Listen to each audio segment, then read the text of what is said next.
Our first guest is the author of The Crack Between the Worlds, a dancer's memoir of loss, faith, and family, published by Whip and Stock. Her first novel, A Free Unsullied Land, is forthcoming from Fomite Press this fall. She received an MFA in writing from Vermont College of Fine Arts and has published fiction and essays in The Sun, Nimrod, Rosebud, Paper Street, America, Image, Writer's Chronicle, and elsewhere. The spring issue of Cook's Gazette will have excerpts from her essay, Sugar, Sex, and the Andalusian Cadence, along with a recipe for coffee fudge. She's also got books for sale over here, and please welcome Maggie Kast.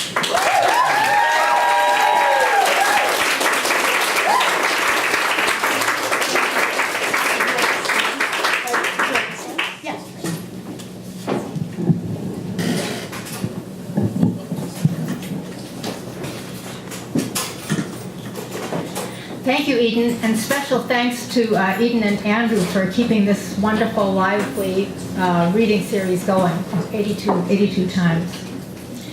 I'm going to read an excerpt from the sugar essay, and it's just from the sugar part. I know you'll be disappointed. My mother taught me how to make fudge. In the days before home air conditioning in swampy Washington, D.C., we thought nothing of cooking in summer. Life was hot. I knew this as well from sweating through modern dance classes, my main occupation in summer, and part of my school all year long. For relief, we would go to the movies or skate indoors on cool ice. One August Saturday, Ma and I mixed sugar, milk, and chocolate so bitter she warned me against sneaking a taste. Fudge was my favorite, but fraught with the fear that watery chocolate could never transform into pieces. Ma didn't worry.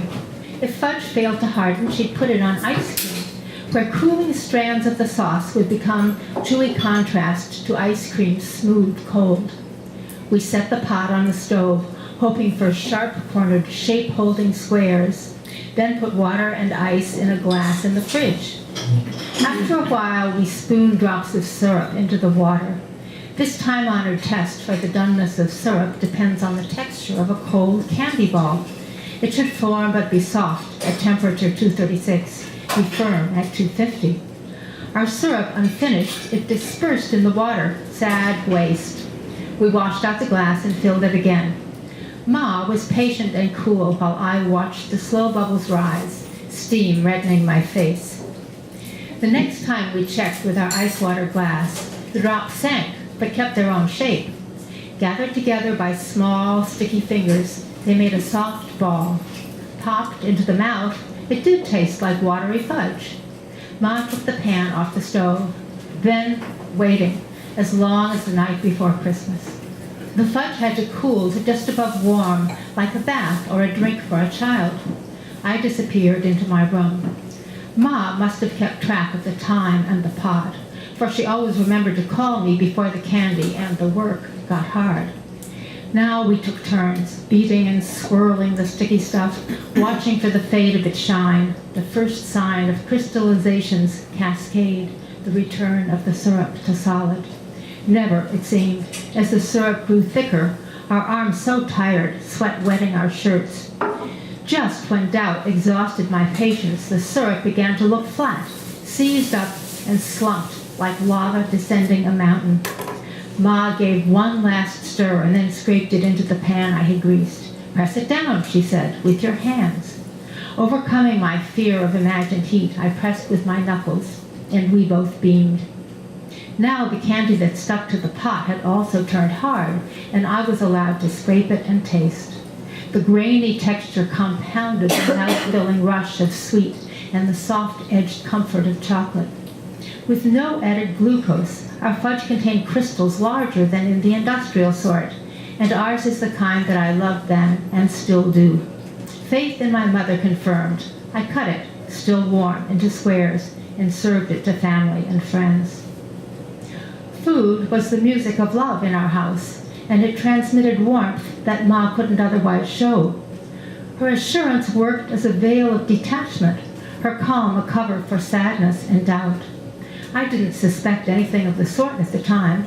She talked, I talked back, while food channeled feeling, respect for the measure of flour in a cake, and delight in the mashing of garlic and salt. She knew how to thicken a hollandaise and liked to instruct me as though performing a demo, the order of words a reliable refuge for her and also for me. While Ma cooked, my dad took charge of the family rituals. We never did anything simply. Each holiday had its own detailed customs, invented from scratch and performed the same way, everything made at home and by hand. Dismissive of bright lights at Christmas, my dad soldered holders for candles to glow on our tree. He built the wood fires that charred meat in summer, a venison haunch, leg of lamb, or a bird. He helped dig a sand pit to smolder a clam bake and threw a sack of green corn into the sea for a soak. With ice and salt layered in a wooden churn, he assigned turns to children for turning the crank and then doled out licks of the dasher. Daddy made eggnog to drink Christmas morning and arranged the bright-colored bottles of liqueurs from which we took nips on Twelfth Night while watching the Christmas tree burn. And he played the guitar and he sang of a London apprentice who visits a lover where candles burn and the moon shines clear, of a valiant cabin boy who sinks an enemy boat and then drifts with the tide and dies on the deck. So sweet and so sad that it brought me to tears. Late at night, the music turned bawdy as the Maid of Amsterdam advanced her hand from waist to thigh and then was rejected by the carefree sailor who refused to go a-roving with the still fair maid. But I only heard the daring advance, and my illicit pleasure was delicious. Each taste of something Ma made, afternoon by the fire with Daddy, or late night song, stood in for a hug, even as I, cocooned by food's music, but dimly aware of unspoken tensions, was already pulling away, saving for a summer of dance in New York and an early entrance to college. The next piece I'm going to read is an excerpt from my novel. The novel's coming out, as Eden said, from Philmite Press, and the launch is going to be in October 16th at Women and Children First Bookstore. If anyone wants to get an email notice closer to the date, I've got a sign-up sheet over there. So the name of this story is Sleeping with Men. The scene takes place in 1930 Chicago at a left-wing meeting. My protagonist, Henriette, has just graduated from high school, and she's accompanied by her older brother and his friend Lucky, a reporter with City News. Lucky's arm rested on the back of Henriette's folding chair, an inch from her shoulder, and he kept sliding closer, so his thigh touched hers. Her heart began to jump around in her chest, and her eyes searched the drafty room and its rows of chairs for clues how to behave or feel. An anarcho-syndicalist rose and exhorted the crowd to revolt, citing the 7 million unemployed and its growing Hoover bills. But Henriette was scarcely listening. You want this, she told herself. Should she just sit there? And if she did that mean no or yes? She searched the library of movies in her head that told her what people do, but she couldn't find anything for man approaching girl and getting closer by the minute. If this moment in time were leading from words to arms, legs, and her unspeakable center, as it seemed to be doing, what would she do? She knew she'd regret it if Lucky gave her up or thought her a hopeless kid. This is getting boring, said her brother Carl, and I have to be up early. Would you bring her back to my place? Sure, said Lucky, looking at Carl and sinking his arm to Henriette's shoulder, patting her knee. Bye, said Henriette, knowing her face showed nothing and wishing there were a voice that could speak through that face, announcing her feelings to the world. This sweet patootie is going out on a limb, it would say. She thinks it might break. What advice would you have for a forward-looking 17-year-old Virgie bewitched by a rakish older reporter who seems to think she's the cat's meow and clearly expects to take her home? The meeting gradually disintegrated and people drifted off. Come on, Lucky said. It's cold in here. Let's go home and I'll warm you up. Okay, said Henriette, numb. They walked on snow-packed streets from 51st Street to Lucky's second-floor apartment on Blackstone Avenue, a more grown-up place than Carl's. Take your coat off, said Lucky, and I'll stop calling you little sister. He led her to the bedroom. "This is losing my virginity," she said to herself, heart pounding. "I can do whatever I want, and this is what I want." But thoughts and words were no match for real live hands that unbuttoned her shirt and unfastened her bra, revealing newly developed breasts. They were private, and he was cupping them. What was she supposed to do? Just stand there? She saw herself as if through the wrong end of a mirror, like a statue with its sculptor. Lucky slid his hands to her hips. If his touch was molding her, making her into a woman, it should be giving her power. Yet she felt like a willow in a chilly breeze.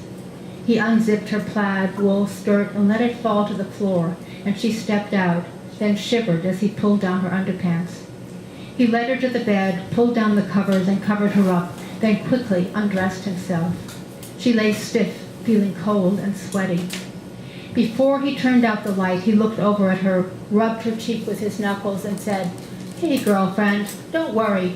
It's just a bit of a smooch." "Right," she said to herself, glad to be told what she was doing. Just a bit of a smooch. He crawled under the covers, and his warmth felt good, hairy skin, belly, and arms. He kissed her, and that too felt good, even the surprising tip of tongue. She liked his hands on her back, but when they slipped down under her buttock, she pushed them away. That part of her was untouchable, veiled in a cloudy miasma of desire and danger, beyond the reach of language.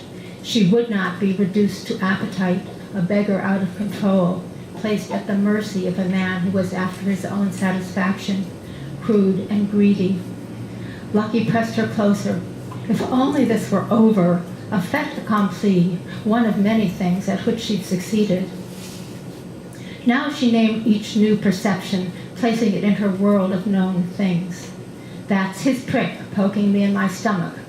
What's that? Him brushing my thigh. Good God, must be his balls."